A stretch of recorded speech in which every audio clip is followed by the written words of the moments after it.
Let's look at the greatest cold case in history from 2,000 years ago, the death, burial, and resurrection of Jesus.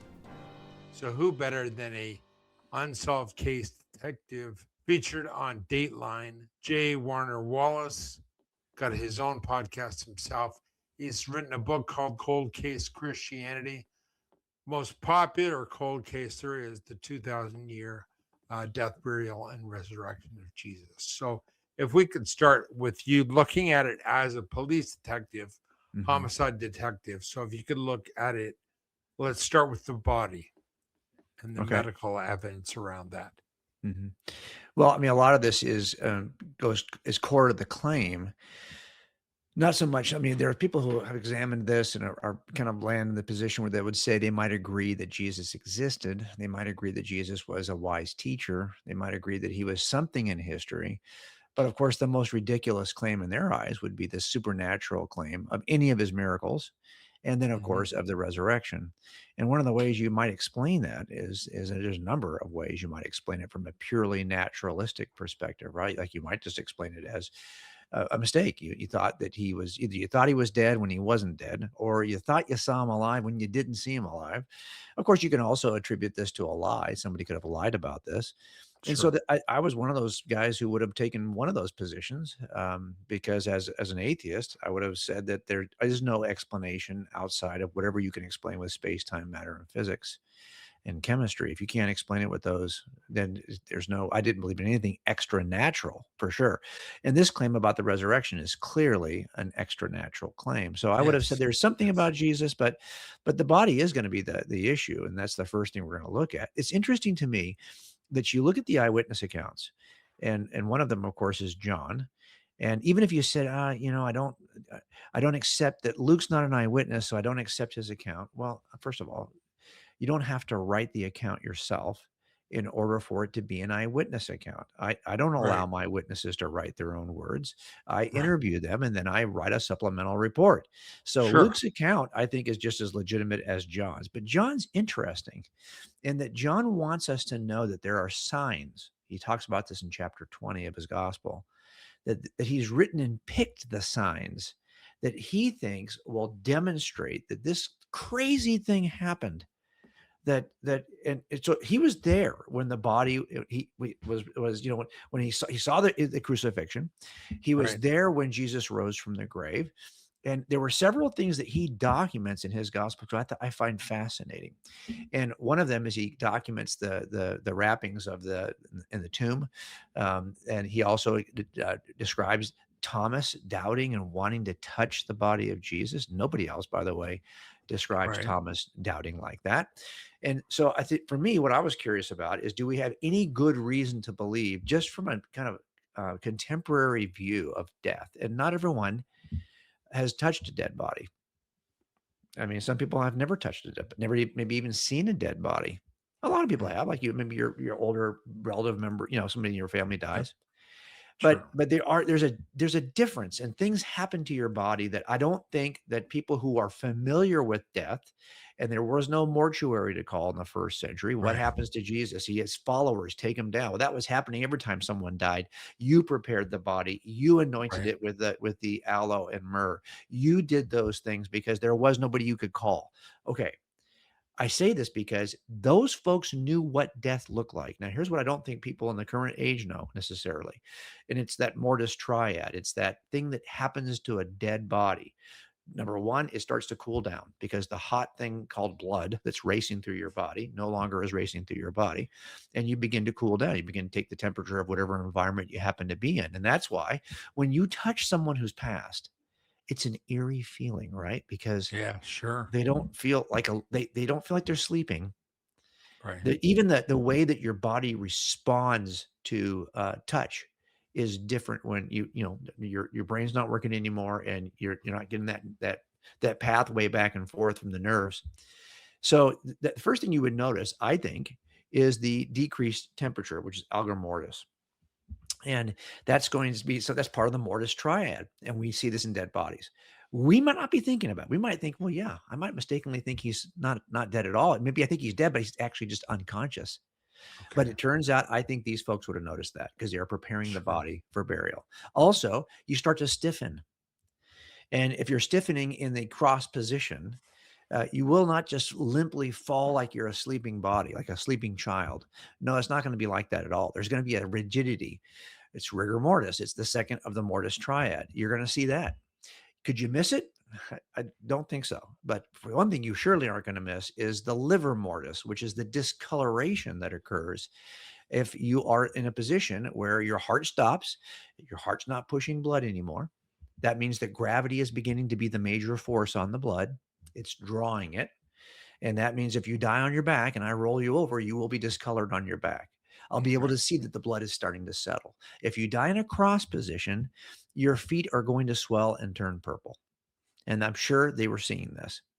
And so those are the three factors that I think it's hard to, because one of the arguments I hear is maybe they were just mistaken.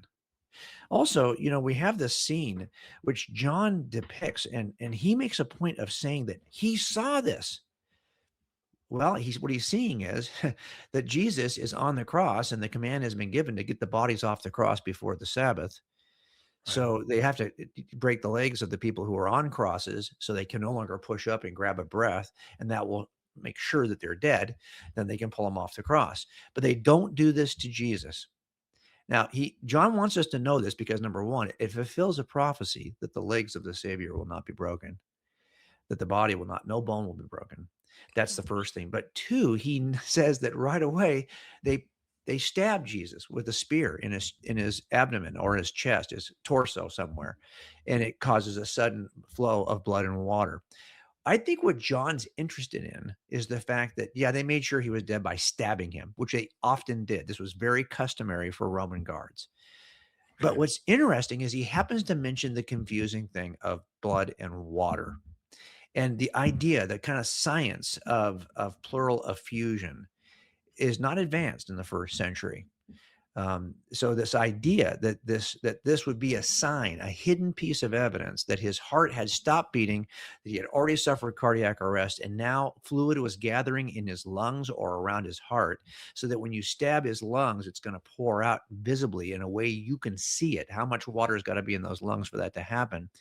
That is a sign that he is already dead. And it's hidden. And I'll just tell you this, I know that it was not understood by the first readers of scripture because they Right. wrote about this and they would always spiritualize it because they could never quite figure out what John meant by seeing it. Was it just a sign of the Holy Spirit?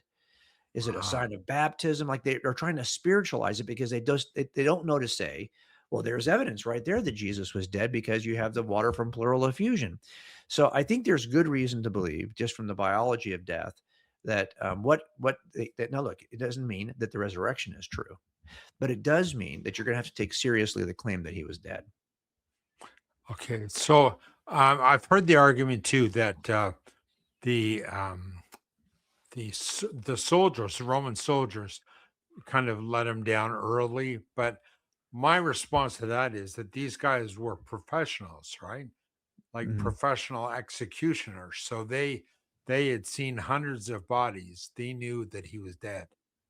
Yeah, I mean, it's really what I find is interesting is when somebody will say something that is not clear. And that's why, yes, is it true? In addition to all of the things we just talked about, is it true that there was a vested interest in the soldiers to do this job well because punishment for not doing the job well was often severe? Yeah, there is. I don't think the soldiers who did this wanted to make a mistake. I don't think we want to see anyone who's supposed to be executed survive the execution when your Right. job is to be the executioner. Okay, so Sure. completely get that. And so there's that level as well. But what I think is interesting is this notion, and you see this all the time in terms of little tells. Give you another little tell. John says that when they got to the tomb, Peter looked in and saw that there was a headcloth folded on one side of the bench, and the laying cloths, plural, that were used to wrap the body next to this folded. That's weird. Like, why mention it Yeah. at all? And Right. John says that when he saw that, he was like, oh, he believed. He believed that Jesus had risen from the grave. Now, what? Wow. Why? Well, here's why I think it's because clearly, if you're going to steal the body, and that was the assumption, by the way, of the women. Right. The Yeah. women were like, they've taken Jesus's body. We don't know where they've taken it. They could not fathom, after all that Jesus had said, they still could not fathom that he had risen from the grave. They thought instead, this has got to be a theft. This has got to be somebody who has just stolen the body of Jesus.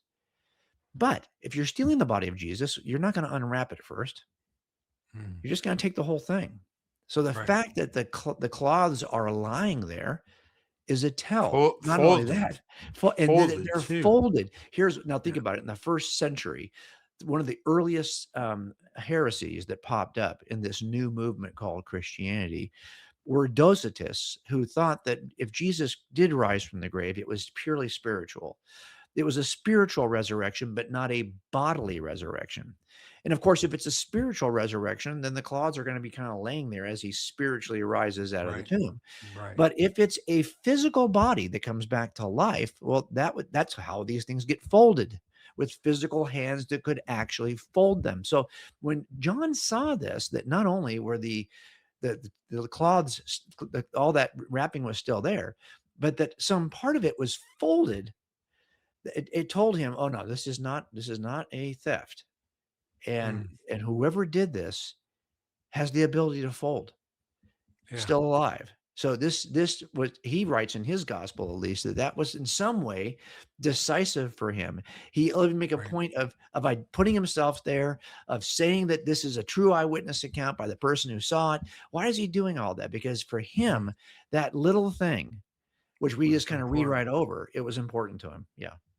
So, now that you mention that, the Gospels, Mhm, they have different accounts. So, mhm, I was reading in your book that said, mhm. if you get four accounts that are verbatim, that you think there's some kind of collusion going on, and that is people have said that the accounts should all be the same, but it's actually the opposite.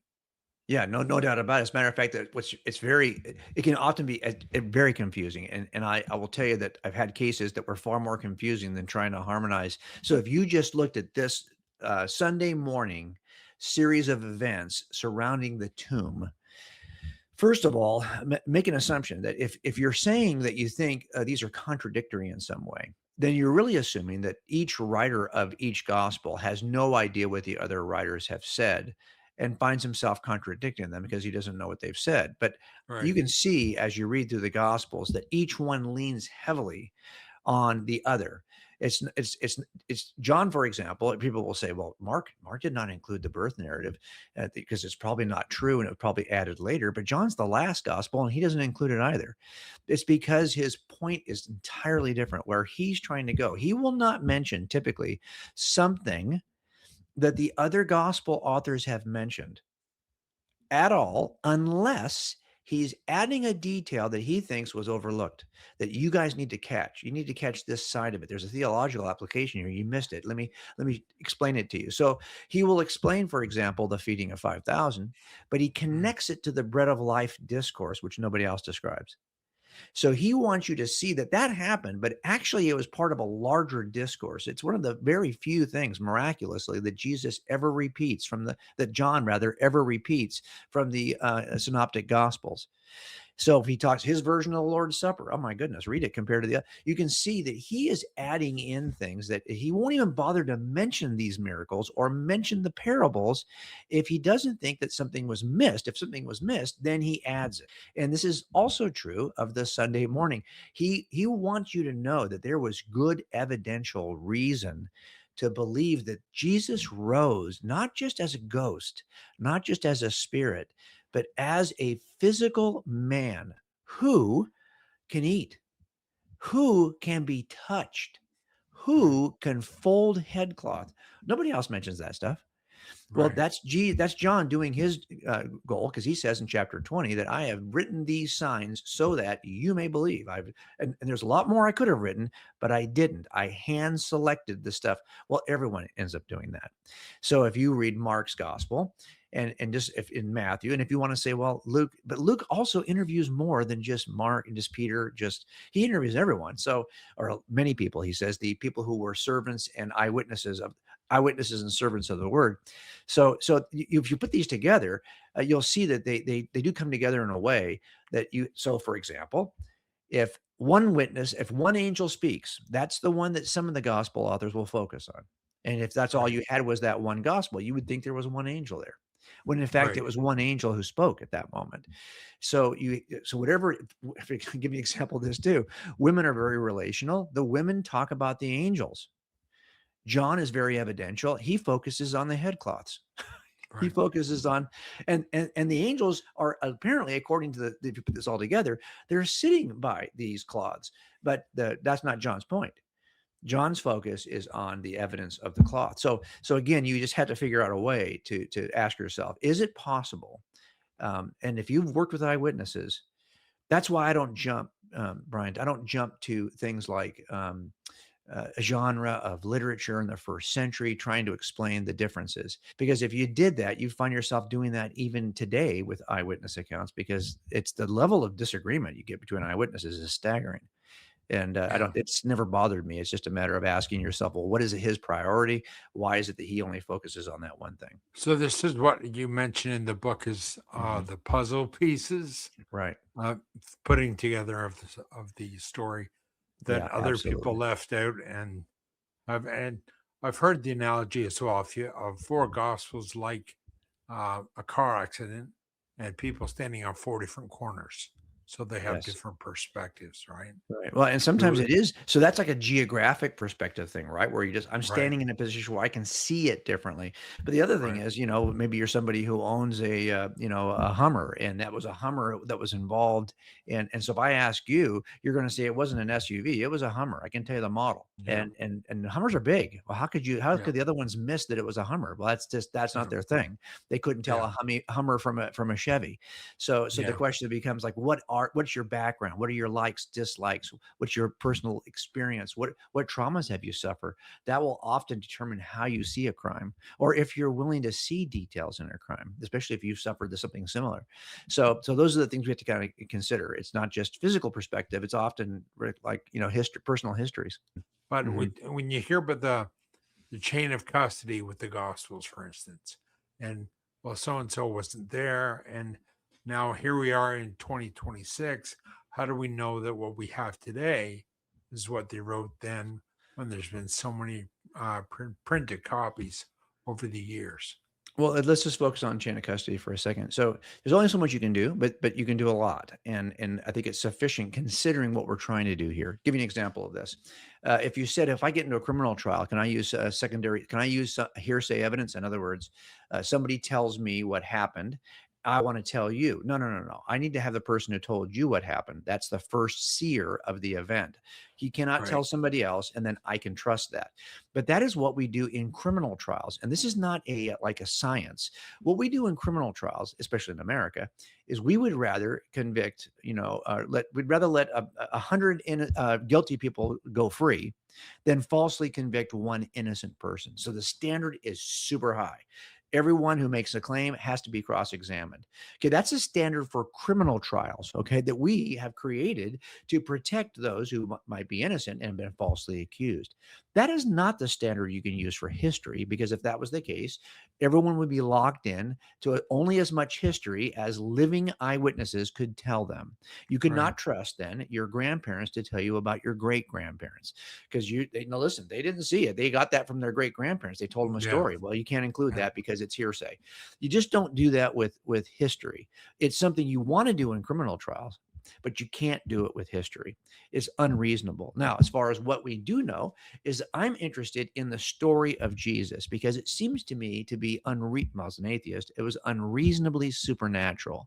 So my suspicion was that either it was very late in history, so people just wrote it as fiction to begin with, and nobody could tell because it's written 200 years after the fact. Who's going to know? right, Or there was an early version written at the time of eyewitnesses, and they simply changed it over time. So by the time we get it into the church council in the 4th century, it is so utterly different than anything that resembles the real story of Jesus that now we have the Christ of Christianity instead of the Jesus of Nazareth.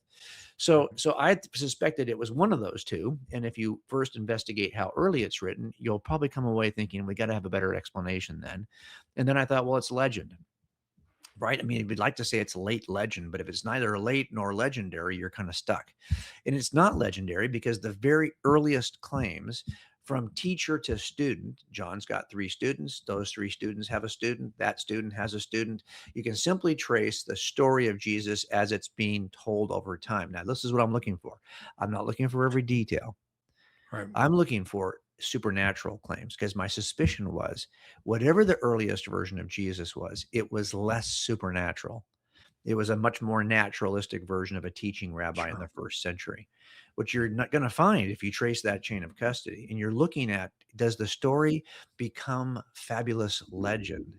You're going to see, no, the very first claim anyone in history makes, either in or outside of Scripture, whether it's the claim of Scripture or somebody who's learning from the eyewitness who wrote the Scripture, you're stuck with the supernatural Jesus who was born of a virgin and rose from the grave and ascended into heaven and did all the miracles in between. That is Right. not, you don't have to believe it, but you cannot argue this is a late legend that had developed over time because it's not that. So then the question becomes, well, okay, why is it we hold this presupposition against supernatural claims? I think that 2 things make it really hard in this generation in which we live. Granted, for many generations now, we've had a more Sure. naturalistic view of the world in Yep. which we don't. Right. But even now, when online, when you can't trust anything that your lying eyes can see, right? You can't trust anything because it could be AI. People are saying things they're not actually saying anymore. That the level of skepticism that I think is warranted many times is not helping us to evaluate a story in which the assumption is right away that it cannot be true. And so I think we're at a point right now where that level of skepticism is even much more severe than it's ever been, and it's because we're in a culture where information is so easy to manipulate. I think if this is why I used to say that when I wrote Person of Interest, a book that talks about the impact of Jesus and tried to explain why I think he came when he did in the 1st century. It's because I think if he came today, nobody would hear him. Nobody would care. His miracles would seem like AI. Nobody would believe anything that was Right. reported about him. But if you come in a place in history where you don't have any of those advantages, but the Roman Empire is blossoming in a way that it can open up every corner of the known world, the roads that were in place, the systems that were in place, and it happens to be there. So that those roads were only 100 years old when Paul was walking on them in order to preach the gospel. They weren't even 100 years old. Like the door Right. happened to open. The language was now common for the entire empire. I mean, there's a ton of stuff I talk about in that book that Yeah. just had to coalesce at a certain point to make the Jesus story explode as it did. And sure enough, it did. And I think I think people are so skeptical of what we can do that they won't believe anything they see. Yeah. Do you Mhm, think if someone said to you, okay, I want you to prove it with evidence, mhm. physical forensic evidence, how would you respond to that? Okay, so here's what I would say. I think that your standard is you have to understand what counts as evidence. And I think this is an important point because we often think, boy, I need to communicate this evidentially. Yet, if you don't understand the categories of evidence, if you don't understand the kind of evidence we use, well, then you're going to be stuck. Okay, I need physical evidence. Okay, I have had cases where I have no physical evidence, none. There's Wow. are no body murders. No body murders are when a guy kills his wife, then he buries the body. He waits 2 weeks, goes to the front desk at the police department, and reports her missing. She ran away. That report finally gets to a detective maybe 3 days later. They make a phone call. It's a missing persons case. We're now 2.5 weeks behind the murder. There's no crime scene. It's been completely cleaned. There's not. I get the case 30 years later. There's not a single piece of physical evidence in the property room, and we've convicted several of these guys, and they're on Dateline cases. These are Dateline episodes. So how do you do? So what counts as evidence? What I typically say is that everything What's at the crime scene? What physical items are at the crime scene? No, that counts as evidence. What's not there, but should have been there? That counts as evidence. What did he say? That counts as evidence. What did he fail to say? That counts. What did he do? What did he fail to do? Do you see the problem? It's the yin and yang of Right. everything. Yeah. Everything counts as evidence. And we build these cases on death by 1,000 paper cuts. We build these cases cumulatively. So do I need physical evidence? So have you probably heard that there's up, and I didn't even realize that this was a conversation right now. I've just been asked to talk about the Shroud for like 15 years, and I finally did a podcast this year. And I've got two more coming because I think it's very popular. This idea, wouldn't it be great if we had If- some physical piece of evidence that could make our There you go. case? Yeah. Well, number one, I don't know that that physical piece of evidence would make our case because what are we going to tie it to? I mean, even if you could put this into the first century, and I don't actually think you can, if you could put it in the first century, it still is not going to necessarily put you into the tomb of Jesus. So I just think there's a lot it'd be great to have physical evidence, but instead what we're going to do is we're going to look at, well, how do we have it? If, for example, I have an eyewitness account, is that physical evidence? If four people said, I saw him do it, identified him out of a lineup, no Right. physical evidence. Now, it'd be great if we had corroborative evidence, and we do have some of that in scripture. We have places and things that are described by the authors that we can actually find on a map. They actually do exist. The locations they say existed actually do exist. By the way, the Gnostic Gospels can't do that. The ones written in North Africa can't. They don't even know the region around Jerusalem. They're writing from an entirely different region, and they're Mhm. careful not to make statements they can't back up. But the gospel authors mention every tiny little town from here to there as if it's Yeah. commonplace. And we discover Yeah. these things in archaeology, and well, there you go. That's Sure. corroborative. Okay, so my point is, could we make this case without a single piece? Well, yeah, I make a lot of my cases without a single piece of physical evidence, but I'm looking at behaviors and words that people use and eyewitness accounts that I can test to see if they're reliable. So what we do with this, the gospel accounts, what you would do is you would ask the question, under the four ways that we test an eyewitness, were they really there to see what they said they saw? Can they be corroborated in some way? Have they been accurate and honest, or have they changed their story over time? And finally, do they have a motive that would cause them to lie to us? Well, if they Mm. pass that test, like any other witness, and even today, that would count as direct evidence, which is what eyewitness accounts are. Eyewitness accounts are simply direct evidence. That's what I would say. When people say, well, show me the physical evidence for this, I would say, why do you think you need physical evidence for this? I mean, I don't need physical evidence for a murder that happened last year. Why would Right. I need physical evidence for this? So I mean, Sure. because everything weighs in and counts as evidence. That's what I would say. Now, you mentioned motive. Now, what would be the motive of the gospel writers, the four guys, to uh, brew up this story? What do they? How do they benefit from that? Well, that's what it comes down to, right? So motive. There's only three motives for anything. There's only three motives for a murder. It's only three motives for any crime that's ever been committed. Only three motives for any misbehavior you've ever been involved in. Only three reasons, for example, why a pastor will fall or a politician will fall. There's always the same three things. And so once you learn that, I learned it working murders. I didn't realize there was scripture for this until years later. But it's always the pursuit of sex, money, or power. And power is a huge category. So when Sure. someone is jealous of somebody, you ask the question, well, what makes them jealous? Because they make more money? Because they've got a prettier girlfriend? Because they are in a better position, or they challenge my authority? That's in the power section. For example, if you're just trying to not get caught and you commit a crime because you don't want to get caught, well, that's about power. That's about wanting to control, even that I can get away with something. That's a power issue. So everything falls into those three categories. And so it's easy then if someone says, well, why would my son lie to me last night? Sex, money, or power? Yeah. It might just be the avoidance of punishment. Like, I want to be the king of whatever I do. I Yeah. don't want to have to be accountable to you as my parent. So that's a power issue. Why am I stealing from my parent to support my drug habit? Because my drug habit's more important than your discomfort. That's a power Yeah. issue. It's Right. power, authority, respect. Those are all celebrity. That falls in the power thing. Someone's hurting my image. Ooh, Okay, that's good. I've listened. I've seen people get killed just because they were disrespected. That's a power issue. So again, if we're going to assess then a lie, like even a lie about the resurrection, we know where it's going to come from. It's going to come from sex, money, or power. Now, if you examine the lives of the disciples, I'm not seeing it. Tell me what, and remember, every single person then has to have some motive.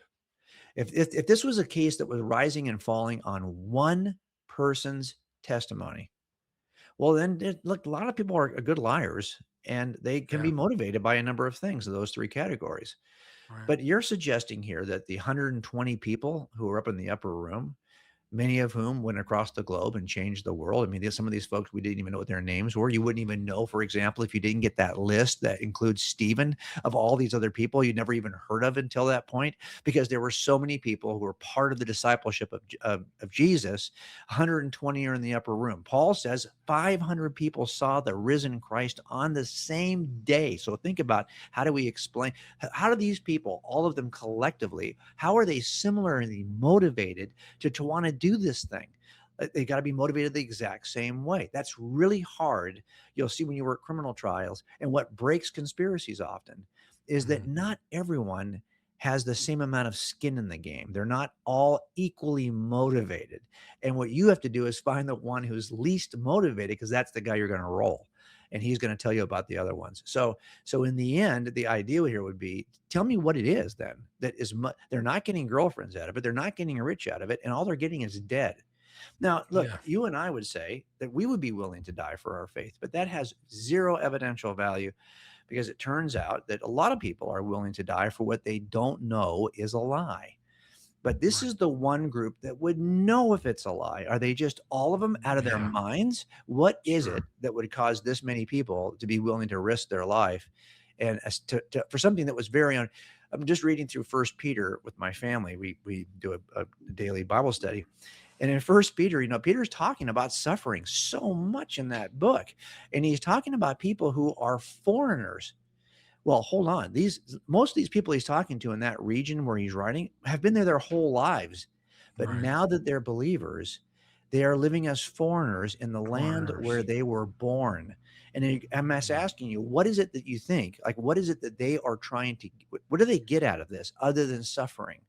And Peter is Yeah. having to remind them, hey, look, so Jesus suffered too. You're not alone in this. Why is he having to do that? Because it turns out this was a costly belief. But remember, those folks were not the disciples. They don't know if it's true. They're trusting the disciples. It's really comes Right. back to the disciples. Did they have a good? Can we explain what motivated them? You've explained that in one of your either your website or one of your books, I think. The purpose you use an acronym, TRAIN, TRAIN. Could you explain that a bit? What how that's more important or just as important as teaching? Yeah, and I've said this rhetorically to kind of make the point, and people will say, "Well, of course, you're going to teach as part of training, but there's a difference between teaching and training. Teaching is just a small subset. If you're doing this thing well, you're probably training. And what I mean is that you um, one prepares you in your head to know something. The other prepares you to do something. So boxers train, fighters train, athletes train. Why? Because they're going to compete, and you have to train in order to compete. Right. And it turns out that the reason why they are training is because they've got a date on the calendar in which they're going to be in the ring, and you don't want to walk into the ring untrained. And so it turns out the deadlines on the calendar are what turn teaching into training. If we didn't have to actually end up, we wouldn't, as police officers, we wouldn't train to grapple, to shoot well, to be able to stay in shape, to run if we need to run a mile to catch somebody. We wouldn't be Mhm. training to do that if we didn't know we're probably going to have to do it sometime this month. And it's Right. the idea that I'm going to probably have to do this that keeps you in some form of shape, hopefully, Sure. because you're eventually going to have to grapple with somebody. And so because you know that you've got this thing coming, you start to take the teaching seriously. I'll give you an example of this. We do this training together. Either it's in driver's training where you're in pursuit courses, trying to chase your sergeant who's driving the other car, or you're going to shoot and do target shooting based on like run and shoot kind of scenarios after you've been on a Right. treadmill for 5 minutes. So they Wow. exhaust you and then they force you through the training, or you're going to have to grapple somebody in front of all your buddies, and that guy's a trained jujitsu guy. So this is coming in the afternoon, and that morning they'll spend the whole morning on the whiteboard. And they're like showing you, okay, when you hit the apex of the turn, you want to hit it, you want to kind of come into it this speed, you want to brake Right. heavy before you hit the apex, accelerate out of the apex. What are they doing? They're just showing you on the board. Everyone's paying attention though, because they know Yeah. that in the afternoon we're going to be judged by our peers about how well we do Sure. this. So Yeah. because this changes the nature of teaching, you're suddenly leaning in and going, oh, okay, I got to do this in 2 hours. I better Right. know. So what we do with training is we show them up front, we test them. How much do you not know? And until you know what you don't know, it's like, so if you could get somebody out there who hasn't driven fast in a while and you show them what a monkey they look like out there, like a fool trying to drive a car, like a kid, and they're slurring all over the place, knocking over all the cones. Well, suddenly everyone's paying attention and going, yeah, I don't want to be that guy in the afternoon. So the test demonstrates your lack of proficiency, and then suddenly you're paying attention. I Yeah. think as a church, we don't do a lot of that. We almost kind of inoculate ourselves. We almost kind of not inoculate. We isolate ourselves. We kind of hide from the opposition. A lot of people who are in the church probably don't even know how much skepticism. Now, I think some of that's going away because so much is online now that if you just posted anything on your Facebook account, let's say you're older, Right. or on your Instagram account, there's a good chance if you post something that's pro Jesus, that somebody might come on and slap you for doing that, right? And say Yeah. something that seems offensive. So you Right. recognize that, oh yeah, I guess there is some opposition out there. But we need to understand what the opposition says so we can be tested, so we can know that we need to actually get involved. And so this process of training really comes down to testing, and then preparing for an event, and then getting that on the calendar, and then actually going out and engaging the culture, and then being ready to help each other after we get beat up. And so this is the process we talk about in that TRAIN acronym. But the idea here is to shift from just classroom training to putting something on the calendar. You can talk to your congregation about sharing the gospel, but unless you're willing to say, okay, next Sunday, we're not meeting here. I expect everyone to meet me out at over here. We're going to do some street evangelism. And if you don't Yeah. have the kind of relationship where you can get people to do it, then it's just going to remain talk, a nice Right. idea that no one's ever going to do. But if you can say, no, this is part of our ethos, we do this regularly. So when we start talking about it on Sunday, we're probably getting ready to do it in 3 weeks. You Right. probably need to pay attention. And that's what we started to do. We started creating these immersive events that would take our high school ministry and put them on the ground, sharing the gospel, either in Utah with Mormons or in Berkeley with atheists, wherever we felt like we wanted to train in that area. If you're training on Islam, then you're going to probably want to set up a trip to a mosque and have an imam who's willing to sit with your students and Right. debate, go back and forth. And that kind of engagement is what prepares you. Now when I'm teaching you, you're paying attention because you're going to have to do this in 3 weeks. Yeah. It's funny you mentioned the preparing of the youth, because you have the book Cold Case Christianity for Kids. So I Yeah. mean, you're getting elementary age Well, I stuff, think, and and the reason why we're doing that, Brian, is we kind of sense it used to be that the age of first discovery of, I mean, we're talking about my dad's generation, or maybe my generation, okay, right. where you first discovered that there was an entire world of opposition to your worldview, probably in college, because maybe your parents were able to live in a small town, and then you Right. go to University of Alabama and you realize there's a lot of people who don't believe any of this, and Yeah. my professors don't seem to believe it, and here we go. And so now you have an age of real skepticism because you're really encountering the opposition. Well, for us now in this generation, it's whatever age you're giving your kids a smartphone. So if you're doing that and we see a lot of junior hires, I've already got upper Sure. elementary, I've already got a Yep. smartphone, and now Yep. they've been exposed to every vile thing that's online. There's no way to protect them. And they've also got exposed to every counter idea to Christianity. So that's why we write books to 8 to 12-year-olds, because we think that it's no longer 17. It's probably 9. Right. Whatever age you're giving a kid a phone. And that's probably the best advice I would have, is that I don't want you to be isolated from the world. But I also don't see any need to have everything in the world, even for adults. If you if Right. you're my age, I would say put your eyes on other things than on a constant obsession with the latest thing that's happening in culture right now, because this is why we're seeing an increase in stress, anxiety, depression, and suicide. We're seeing that really since the invention of the smartphone, and that shouldn't surprise you. There's some Yeah. things that it's nice to be, ignorant of.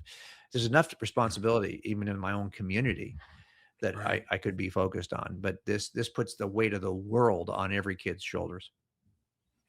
Yeah, that's like the you and your son did a graphic novel, Mhm. right? And so that's available in Amazon and bookstores and stuff too. So that's a really thing. We can coldcasechristianity.com. If people Mhm. want to go there, they can find links and get on your mailing list, and lots of Yeah. great stuff there, your podcast and everything, and articles as well that you've written. So it's really been a treat to have you here with me today, and Thanks, I Brian. hope that people will really watch this again and again, send it to their friends, because there's a lot of great information here, and I'm really pleased that you could spend time with me today. Yeah, thanks, Appreciate it. Brian, for Thanks. having me. I really appreciate it. Keep up the good Thanks. work. Keep up the good work. Okay. Thanks, Jim. Yeah, Appreciate it. for sure.